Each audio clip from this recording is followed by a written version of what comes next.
Hi, welcome to Practical Apologetics, where we give clear answers to everyday Christians with real questions.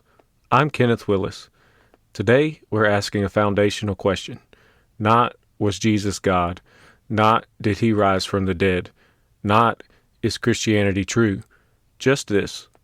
Did Jesus of Nazareth actually exist? Was there really a Jewish man in first century Judea who was crucified under Pontius Pilate? Because if the answer to that is no, Christianity collapses immediately.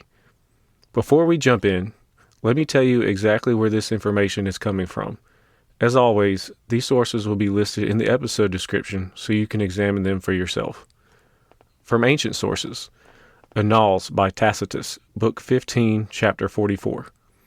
Antiquities of the Jews by Josephus, Book 20, Section 200, and Book 18, Sections 63 and 64. Letters by Pliny the Younger, Book 10, Letter 96. The Death of Peregrinus by Lucian of Samosata.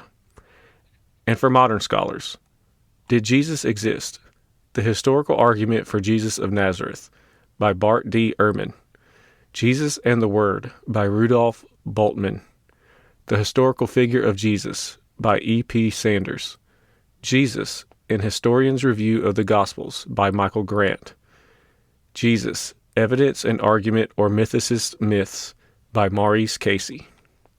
Several of the scholars I just mentioned aren't conservative Christians. Some are agnostic. Some are openly critical of Christianity. That's significant. Now let's talk about how ancient history actually works. A lot of people expect ancient history to work like modern investigations. They want birth certificates. They want preserved arrest files. They want eyewitnesses. But we don't have that for most people in the ancient world, especially not for a Jewish teacher in a backwater Roman province. Instead, historians ask a few basic questions. Are the sources early, as in, were they written close to the time the incident occurred? Are there multiple sources? Are those sources independent? Are any of them hostile? And does the person's existence best explain what happened afterward? When you apply those normal standards consistently, Jesus wasn't weakly attested. He's historically secure. Let's start outside of the New Testament. If Jesus were fictional, this is where the argument would fall short. It doesn't. Tacitus was a Roman senator and historian. In Annals 1544, he explains that Christians were named after Christus, who had undergone the death penalty under the reign of Tiberius by sentence of Pontius Pilate. Tacitus hated Christians. He wasn't defending them, yet he confirms there was a founder called Christus. He was executed, and it happened under Pontius Pilate during the reign of Tiberius. That's hostile Roman confirmation of our central claim. To dismiss that, you'd have to argue Tacitus fabricated it or that Christians inserted the passage later. That may be possible if there were no other ancient sources, but there are. Now consider Josephus, a first-century Jewish historian. In Antiquities of the Jews 20, chapter 200, he refers to James, the brother of Jesus that was called Christ. Josephus wasn't defending Christianity. He's identifying James, and he assumes Jesus is already known as a historical figure.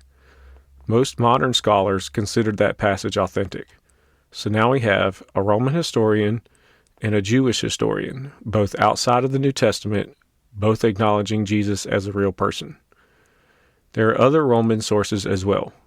Pliny the Younger, writing around the year 112, describes Christians singing a hymn to Christ as to a god. Lucian of Samosata mocks Christians for worshiping that crucified sophist. Sophist meaning traveling teacher, usually of philosophy. They're not defending Christianity, they're mocking it. But even hostile sources treat Jesus as a real crucified founder of a religion. Enemies don't invent the person they're attacking. Now let's go earlier. Paul's letters are dated by critical scholars to the 40s and 50s AD. That's within roughly 20 years of the crucifixion. Paul refers to Jesus being crucified. He named eyewitnesses. He specified cities. He references James and calls him the Lord's brother. In Galatians, Paul says he personally met James. That's ordinary historical language.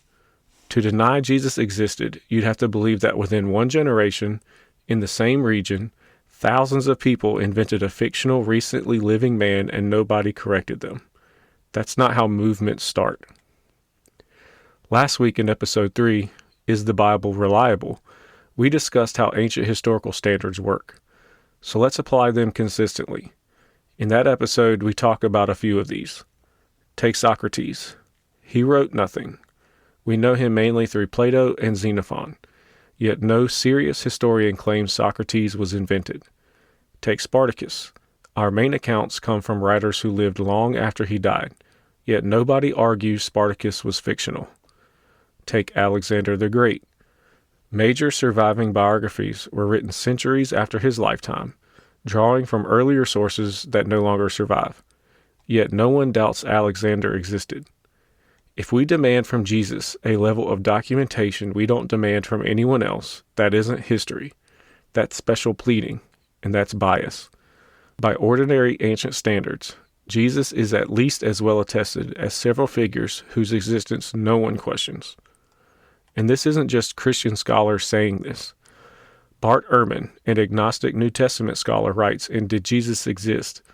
Whatever else you may think about Jesus, he certainly did exist. James D.G. Dunn, a respected critical New Testament scholar, says, Today nearly all historians, whether Christians or not, accept that Jesus existed.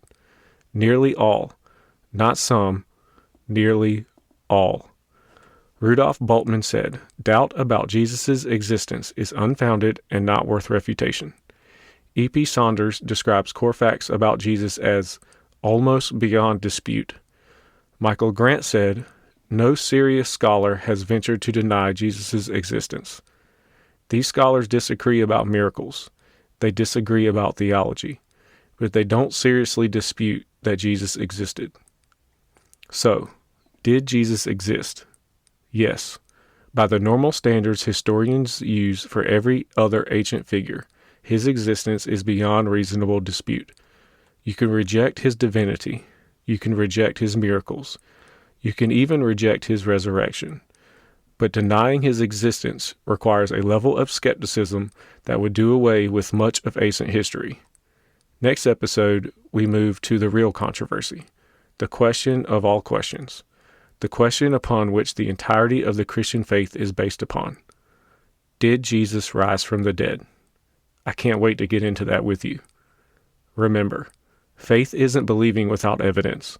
It's trusting where the evidence leads. Join me next week on Practical Apologetics.